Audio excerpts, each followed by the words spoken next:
अरे आधी लगीन कोंढाण्याचं मग माझ्या रायबाचं म्हणणारा तानाजी मालुसरे कधीतरी डोळ्यासमोर आम्ही ठेवला पाहिजे.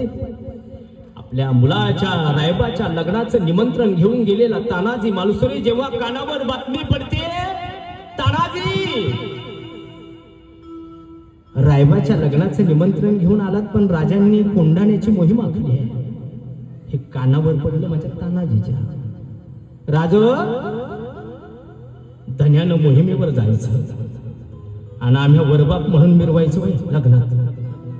राज काहीही झालं ना तरी कोंढाण्याची मोहीम हा तान्याच फक्त पाडणार. तानाजी वेळ लागले का तुम्हाला? रायबाचं लग्न आहे, तुम्ही लग्न आटोपा, आम्ही जातो. ही मोहीम आम्ही आखली, आम्ही स्वतः निघालोय मोहिमेवर. नाही राज नाही, जोपर्यंत तानाजी आहे ना तोपर्यंत तुम्ही मोहिमेवर जायचं नाही. राज स्वराज्याची उभारणी करण्याची संकल्पना महासाहेबांची आणि धन्यानं मोहिमेवर जावं आणि आम्ही वरबाप म्हणून मिरवावं. नाही राजा, रायबाचं लग्न नंतर लागेल पण आधी लगीन मात्र कोंढाण्याचंच लावणार हा म्हणणारा तानाजी मालुसरे कधीतरी आम्ही डोळ्यासमोर ठेवला पाहिजे. इच्छा होती जिजाऊंची,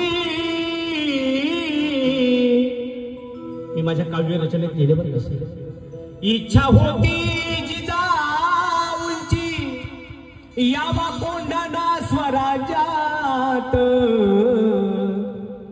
विडा उचलिला तानाजीने करू मोघलांवरती मात. तानाजी सहशेला र मामा जिंकण्यागड निघाले, अरे कोंढाण्याला काबीज करण्या मावळे सज्ज झाले. मोघलांच्या काबीज होता कोंढाणा तो गड, किल्लेदार होता तेथे उदय भानू राठोड. माझ्या वयाच्या 18व्या वर्षी हे काव्य मी लिहिलंय, गद्यातलं पद्यात केलं आणि महाराष्ट्राने उचलून धरलं बरं काही माझं काव्य. आहे की ना सोपं. इच्छा होती जिजाऊंची यावा कोंढाणा स्वराज्यात, विडा उचलेला तान्हाजीने करू मोघलांवरती मात. तान्हाजी सहशेला र मामा जिंकण्यागड निघाले, कोंढाण्याला काबीज करण्या मावळे सज्ज झाले. मोघलांच्या काबीज होता कोंढाणा तो गड, किल्लेदार होता तेथे उदय भानू राठोड. आणि मग तो गड काबीज करण्याकरता मुठभर मावळे गेले महाराज. लढले, घनघोर युद्ध झाले. मोघलांमध्ये मावळ्यांमध्ये घनघोर युद्ध झाले, घनघोर युद्ध झाले. त्या युद्धात माझे तानाजी मालुसरे कामी आले. पण गड मात्र काय केला? काबीज केला. काही जण प्राण वाचून निघाले, गडाचे दोर तोडून टाकले. लढून मरा पण पळून मरू नका, हे फक्त इतिहासात आम्ही ऐकलं. पण मात्र संकटामध्ये एकदा संकट आलं की आपण लगेच मागे पळून जातो.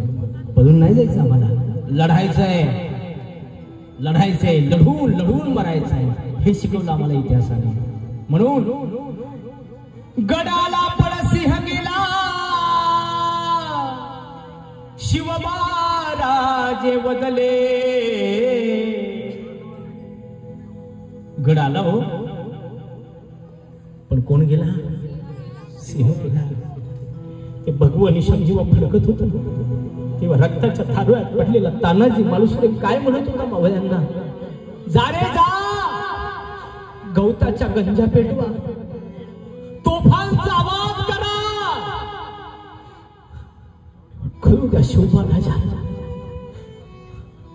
कोंढाणा स्वराज्यात आला, गवताच्या गंजा पेटवल्या गेल्या. संकेत गवताच्या गंजा पेटवल्या तेव्हा संकेत असा एकदा गवताच्या गंजा पेटवल्या की त्याचा भला मोठा असलेला तो अग्नी आणि तोफांचा वाद झाला की मोहीम मात्र फत्ते झाली समजा. आणि राजांना काय झालं, वार्ता कानावर गेली. काय, अरे गड काबीज केला माझ्या तानाजी. आता मात्र रायबाचं लग्न मोठ्या आनंदात करायचं. पण राजे जेव्हा गडावर पोचले, ऐका माझ्या बहिणीने, रक्ताच्या धारावर पडले होते तानाजी मालुसरे. शिवबाराजे जवळ आले, खळखळ डोळ्यातून अश्रूंच्या धारा राजांच्या आल्या. मांडीवर तानाजी मालुसरे घेतले. राजा, तुमचीच वाट पाहत होतो. बघा राज, कोंढाण्यावर कसा भगवा डौलानं फडकतोय. बघा ना राज, बघा की कसं भगव निशान डौलानं फडकत. या तानाजी, तानाजी हे भगव निशान डौलानं फडकते. तानाजी गड काबीज केला. तानाजी तुम्ही पराक्रमाला केला. तुमच्या पराक्रमाला, तुमच्या शौर्याला अभिमान वाटतो तानाजी तुमचा मला. पण तानाजी गड आला, गड आलाय. पण तानाजी तुम्हाला काही होता कामा नाही. तुम्हाला काही होता कामा नाही. रायबाचं लग्न करायचंय. राज, तुम्ही असताना आम्हाला काळजी कसली राज. आता हा तानाजी परतीच्या प्रवासाला निघाला राज. आता तुमचा तानाजी परतीच्या प्रवासाला निघाला. तुम्हाला दिलेलं वचन पूर्ण केलंय राज. आता आम्हाला आनंदानं आनंदानं निरोप घेऊ द्या.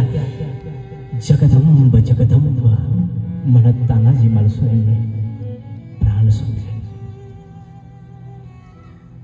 शिवबाराजांच्या मुखातून उद्गार बाहेर पडले. गड आला पण माझा सिंह गेला. गड आला पण सिंह गेला. शिवबाराजे बदले. स्वराज्यासाठी वीर तानाजीने प्राण आपले दिधले, प्राण आपले दिधले. म्हणून शिवजयंतीच्या दिवशी माझ्या राजाला तर मानाचा मुजरा आहे. पण तानाजी मालुसरे, तुम्हाला देखील मानाचा मुजरा, तुम्हाला देखील दंडवत घालतो तानाजी, तुमच्या पराक्रमाला, तुमच्या शौर्याला. म्हणून मला एवढंच सांगायचं, आपलं लेकरू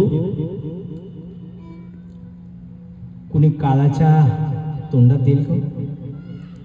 पण पहा ना, संकल्पना चांगली पाहिजे, विचार चांगला पाहिजे, दिशा योग्य पाहिजे.